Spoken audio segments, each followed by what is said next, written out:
আওয়ামী লীগের চরিত্রটাই হলো এরকম, এটা যে একটু ভালোবাসে তার সে হত্যা করে।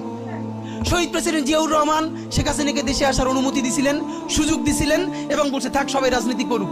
আসার 1 মাসের মধ্যে জিয়াউর রহমান শহীদ হয়ে গেছে, 13 দিনের মধ্যে। এবার দেখেন এই যে আমরা এখন যারা সবাই করতেছি, সুতরাং এটা একটা বিষ। এই বিষের সাথে আমরা কিভাবে লড়াই করব? জাতীয় ঐক্যমত্য তৈরি করতে হবে। সুতরাং পলিটিক্যাল পার্টি এবং সবার প্রতি একটা কথা, প্লিজ আপনারা বিএনপিকে শতভাগ কর্নার করে দিয়েন না। বিএনপি এই আধিপত্যবাদ বিরোধী লড়াইয়ের জন্য আমাদের একটা বড় শক্তি।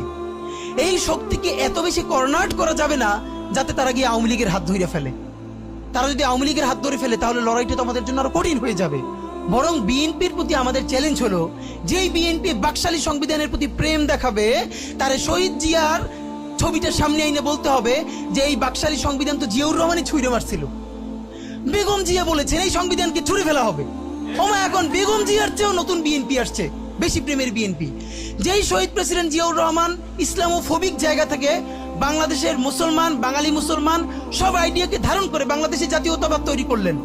এখন একটা নতুন বিএনপি গজাচ্ছে, কেউ চেষ্টা করতেছে পুরো বিএনপিটাকে একটা ইসলামোফোবিক বিএনপি করা। এ কি ভাই, ইসলামোফোবিক বিএনপি সে কোথায় যাবে? সে কি দিল্লি যাইতে চায়? আমরা আমাদের প্রথম চ্যালেঞ্জ হলো স্বাধীনতা সার্বভৌমত্ব রক্ষার স্বার্থে এই বিএনপিকে শহীদ জিয়ার কাছেই রাখতে হবে, এই বিএনপিকে বেগম জিয়ার কাছেই রাখতে হবে। নাম্বার 2, আমাদের সামনের নির্বাচনে ম্যান্ডেট কি হবে এইটা সুস্পষ্ট। জুলাই সনদের ভিত্তিতে যদি নির্বাচন না হয়, এই নির্বাচন আপনারা চাইলে করেন, আমরা কেউ ভোট দিতে যাব না।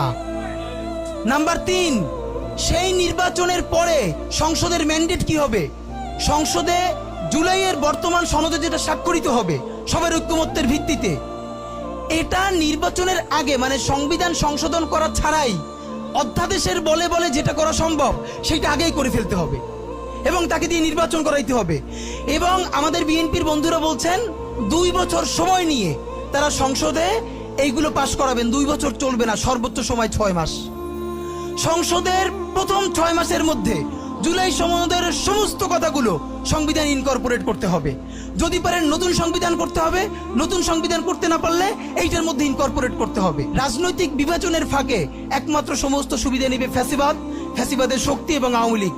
আমরা আমাদের জীবন থাকতে বাংলাদেশের মাটিতে ভারতীয় আধিপত্যবাদ থেকে শুরু করে আর কোনো বিদেশি আধিপত্যবাদ, হাসিনা এবং ফ্যাসিবাদকে মেনে নিব না। এবং আমরা যদি শহীদ হয়ে যাই, আমাদের সন্তানেরা লড়বে, তার সন্তানেরা লড়বে। কিয়ামত পর্যন্ত বাংলাদেশ নামক জমিন যতদিন বেঁচে থাকবে ততদিন পর্যন্ত আজাদির সন্তানেরা লড়াই করবেই করবে। ইনকিলাব।